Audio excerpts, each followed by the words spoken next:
The New Balance 2002R still comes in eye-catching styles even though its time is over.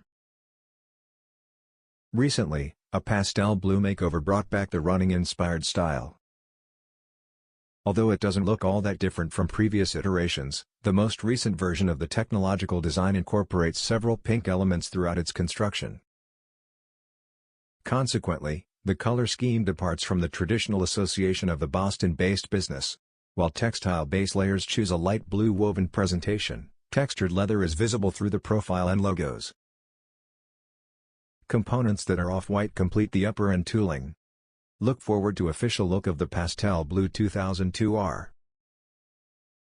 On Thursday, June 5, pairs should be available for $145.